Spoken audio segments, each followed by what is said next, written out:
అందరికీ నమస్కారం అండి. మిలినీర్ మైండ్ సెట్లో మరొక ఎపిసోడ్కి మనం వచ్చేస్తాము. గత కొన్ని రోజులుగా మనం ఆత్మ పరిశీలన గురించి మాట్లాడుకుంటూ ఉన్నాం కదా. ఈరోజు మనం మాట్లాడుకునే విషయంలో ముందుగా నేను ఒక క్వశ్చన్తో స్టార్ట్ చేస్తాను. చిన్నప్పటి నుంచి మనం అందరం చదువుకున్నాం కదా, ఒక్కొక్కరు ఒక్కొక్క రేంజ్లో చదువుకున్నారు. చదువుకున్నప్పుడు ఏం జరిగింది? ఫస్ట్ కాలేజీలోకో స్కూల్కో వెళ్తాం కదా. స్కూల్కి వెళ్ళిన తర్వాత కొన్ని రోజులు మనం చదువుకుంటాము. తర్వాత దాని మీద ఒక ఎగ్జామ్ కండక్ట్ చేస్తారు. ఎగ్జామ్ కండక్ట్ చేసిన తర్వాత మనకి హాలిడే ఇస్తారు, అంతే కదా. అంటే క్వార్టర్లీ ఎగ్జామ్ అయిందనుకోండి, ఆ క్వార్టర్లీ ఎగ్జామ్ అయిన వెంటనే మనకి కొన్ని హాలిడేస్ వస్తాయి. అలాగే అవర్లీ ఎగ్జామ్ అవుతుంది. అవర్లీ ఎగ్జామ్ అయిన తర్వాత రేపొద్దున నెక్స్ట్ సంక్రాంతికి రాబోయే హాలిడేస్ అవర్లీ ఎగ్జామ్ అయిన తర్వాత వస్తాయి. అలాగే ఫైనల్ ఎగ్జామ్ అయిన తర్వాత సమ్మర్ హాలిడేస్ వస్తాయి. అంటే ప్రతిదీ అంటే గురువులు మనకి చెప్తారు, మన టీచర్స్ చెప్తారు. ఆ చెప్పిన దాని మీద మనకి కొంత ఎగ్జామ్ ఉంటుంది, పరీక్ష రాస్తాము. దాంట్లో వచ్చే రిజల్ట్స్ ఆధారంగా మన గ్రేడ్ ప్రమోషన్ అనేది ఉంటుంది. నెక్స్ట్ క్లాస్కి ప్రమోట్ అవుతామా లేదా నెక్స్ట్ లెవెల్కి వెళ్తామా, ఎంత గ్రేడ్ వస్తుంది, మనకు అసలు చెప్పిన పాఠం ఎంతవరకు అర్థమైనాయి, అవన్నీ విషయాలను పరిగణలోకి తీసుకోవడం జరుగుతుంది కదా.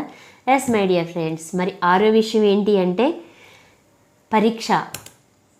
మన లైఫ్లో ముందుకు వెళ్ళాలి అంటే చిన్నప్పటి నుంచే మనల్ని అలవాటు చేశారు. ఎగ్జామ్ అనేది ఖచ్చితంగా ఉంటుంది. ఆ పరీక్ష రాస్తేనే ప్రమోషన్ అనేది ఉంటుంది. ఈ పరీక్ష ఎందుకు ఉంటుంది అంటే దానికి రెండు కారణాలు ఉంటాయి. ఒక కారణం ఏంటి అంటే మనం నేర్చుకున్న పాఠాలు మనకి ఎంతవరకు అవి మనం నేర్చుకోగలిగాము అంటే చెప్పడం జరిగింది టీచర్స్, కానీ మనం ఎంతవరకు నేర్చుకున్నాము దాని గురించి, అది మనం ఎంతవరకు ఇంప్లిమెంట్ చేసుకున్నాము అనే దానికోసం ఒక రకంగా అయితే. రెండోది ఏంటి అంటే మీకు కావలసిన బహుమతి ఏ రేంజ్లో ఇవ్వాలి అనే దాని మీద ఉంటుంది. అంటే ఫస్ట్ది టీచర్స్ చెప్పిన లెసన్స్ బాగా అర్థమయ్యాయా లేదా, ఒకవేళ అర్థమైతే ఎంతగా ప్రజెంట్ చేస్తున్నాం అనేది. రెండో విషయం మనకు వచ్చే గ్రేడ్స్ ఏవైతే ఉన్నాయో దాన్ని బట్టి మనకి మంచి లెవెల్కి వెళ్ళగలుగుతాం.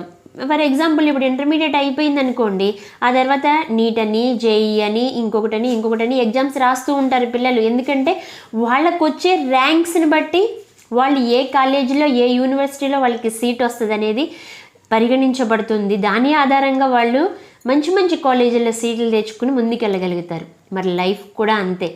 మరి అప్పుడు ఎగ్జామ్ రాయడానికి భయపడి ఎగ్జామ్ గురించి ఆలోచించి చదువుకోవడం మానేసామా? అప్పుడు మానేయలేదు కదా. ఎగ్జామ్స్ వస్తాయని తెలుసు, ఎగ్జామ్ ఉంటుందని తెలుసు, సెమిస్టర్స్ ఉంటాయని తెలుసు, ప్రతి సెమిస్టర్ అటెంప్ట్ చేయాలని తెలుసు, దాంట్లో మంచి గ్రేడ్ తెచ్చుకోవాలని తెలుసు. అవి తెచ్చుకున్న వాళ్ళు లైఫ్లో ముందుకు వెళ్తూ ఉంటారు. మై డియర్ ఫ్రెండ్స్, ఇప్పుడు నేను అడుగుతున్నాను, మరి జీవితంలో మనం నేర్చుకున్న విషయాల మీద మనకి పరీక్ష ఉంటుందా ఉండదా అంటే 100కి 1000% మనకి ఎగ్జామ్ అనేది ఉంటుంది. ఆ పరీక్షని మనం ఖచ్చితంగా అటెంప్ట్ చేయాల్సి ఉంటుంది. మా మిలినీర్ మైండ్ సెట్ క్లాసులోకి అటెండ్ అయ్యే వాళ్ళకి మీకు ఏం కావాలి అని అడిగినప్పుడు మాకు నెలకి ₹1,00,00,000 కావాలి రాసేసుకుంటారు. ఏం కావాలంటే ఎప్పుడన్నా ఎవరినైనా చదివి వినిపించమంటే కొంతమంది సిగ్గుపడుతూ ఉంటారు, కొంతమంది డేర్గా చదివిస్తారు, మేడం నాకు నెలకి ₹1,00,00,000 కావాలి అని. వెల్ డన్, అసలు చాలా గొప్ప విషయం చెప్పగలుగుతున్నారు అంటే. మరి ఆ ₹1,00,00,000 ఎలా సంపాదించాలనుకుంటున్నారు అంటే మీరు ఎందుకు ఏమిటి అని రాయండి, ఎలా అనేది వద్దు అని చెప్పారు కదా అంటారు. ఓకే, ఎలా అనేది మీరు ఆలోచించాల్సిన అవసరం లేదు, ఎందుకు కావాలి ఏం కావాలి అనేదే రాయమని చెప్తాము. దాని గురించి నేను అడుగుతా అంటే ఎందుకు కావాలి? ఇల్లు కావాలి, కారు కావాలి, బైక్ కావాలి, పిల్లల్ని చదివించడానికి స్టడీకి మనీ కావాలి, మంచి ఆరోగ్యం కోసం మంచి ఫుడ్ తినడం కోసం కావాలి, మంచి ఏరియాలో హ్యాపీగా సంతోషంగా ఉండడానికి కావాలి, ఇవన్నీ రాసుకుంటాము. మరి ఇప్పుడు మీరు ఎంత సంపాదిస్తున్నారు, ఇప్పుడు మీరు ఎంత సంపాదిస్తున్నారు అని అడిగేసరికి అసలు దానికి దీనికి పొంతన లేని విధంగా ఉంటుందన్నమాట. మరి సంవత్సరానికి ₹1,00,00,000 కావాలి అంటే నెలకి మన సంపాదన ఎంత ఉండాలి, మరి రోజుకి మన సంపాదన ఎంత ఉండాలి? సుందర్ పిచ్చై గారి లాగా నిమిషానికి సెకండ్కి ఇన్ని లక్షల రూపాయలు అని చెప్పి ఎలా అయితే అనాలిసిస్ చేస్తారో ఆయనకు వచ్చే జీతాన్ని నిమిషానికి ₹4,00,000 శాలరీ అంట సుందర్ పిచ్చై గారికి. మేబీ అంతకంటే ఎక్కువే ఉండొచ్చు. అంటే నేను ఎక్కడో వీడియోలో చూస్తాను. అంటే ఎంత మనం ఎంత సంపాదిస్తున్నాము అనేది కూడా మనం బేరీ చేసుకోవాలి. ఆ స్థితికి వెళ్ళడానికి మనకి ఎదురొచ్చే ఎలాంటి పరీక్షలైనా మనం ఎన్నుకోవాలి, ఆ పరీక్షని అటెంప్ట్ చేయాలి, ఆ పరీక్షలో సక్సెస్ అవ్వాలి. ఈ పరీక్షకి భయపడి ముందుకు వెళ్ళడం మానేసి అక్కడే ఆగిపోతూ ఉన్నాం మనం. మై డియర్ ఫ్రెండ్స్, ఇప్పుడు నుంచి ఖచ్చితంగా లైఫ్లో ఎగ్జామ్స్ అనేవి ఉంటాయి. ఈ ఎగ్జామ్ని మనం ఖచ్చితంగా రాయాలి అనే ఉద్దేశాన్ని డెవలప్ చేసుకోండి. ప్రతిదీ నేర్చుకున్న ప్రతిదీ ఇంప్లిమెంట్ చేయండి. ఎప్పుడైతే ఇంప్లిమెంట్ చేస్తామో ఆ ఇంప్లిమెంట్ చేయడంలోనే మనకి ఎగ్జామ్ ఎలా రాయాలనేది తెలుస్తుంది. మీరు రిజల్ట్ ఏ రూపంలో తీసుకుంటున్నారనేది వస్తుంది. దీనికి కావాల్సింది మనకి ఓర్పు కావాలి, సహనం కావాలి, సమయం కావాలి. వీటితో ఈ 3 లక్షణాలని ఎవరైతే కలిగి ఉంటారో వాళ్ళ జీవితంలో కావాల్సిన ప్రతి దాన్ని అనుభవించడానికి అర్హులు. ఒక గంట పని చేయగానే మా వల్ల కాదు, బాగా మంచి మోటివేషన్ వచ్చేసింది ఈ వీడియోకి, రేపటి నుంచి మేమంతా చేసేస్తాము, ఒకరోజు 2 రోజులు. మనకి న్యూ ఇయర్ ఉంది ఎల్లుండి నుంచి. న్యూ ఇయర్కి మనం ఏం చేస్తాము, మంచి మంచి డెసిషన్స్ తీసేసుకుంటాము.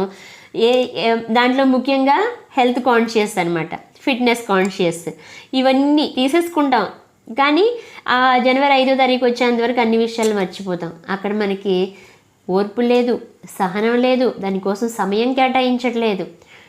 ఇవి కనుక మీరు కేటాయించగలిగితే మీ లైఫ్లో ఎదురయ్యే ప్రతి పరీక్షని కూడా ఈజీగా అటెంప్ట్ చేయగలుగుతారు. నెలకి ₹1,00,00,000 ఏంటి, సంవత్సరానికి ₹1,00,00,000 ఏంటి, అంతకంటే ఎక్కువే సంపాదించగలుగుతారు.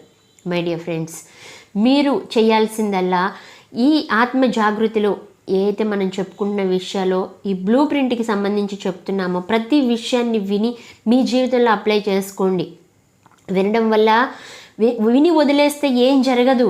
అది ఎప్పుడైతే మీ లైఫ్లో అప్లై చేసుకుని వచ్చే పరీక్షలన్నిటికీ మీరు నిలబడి తట్టుకుని నిలబడగలుగుతారో అప్పుడే మీరు తీసుకోబోయే రిజల్ట్ ఒక అద్భుతమైన రేంజ్లో ఉంటాయి. మై డియర్ ఫ్రెండ్స్, మీకు ఈ వీడియో కనుక నచ్చినట్లయితే లైక్ చేయండి, షేర్ చేయండి, కామెంట్ చేయండి. మీకు మరిన్ని వీడియోలు ఇవ్వాలని మేమందరం ఆశిస్తున్నాము. మీ అందరి బ్లెస్సింగ్స్ ఇవ్వండి. Thank you very much.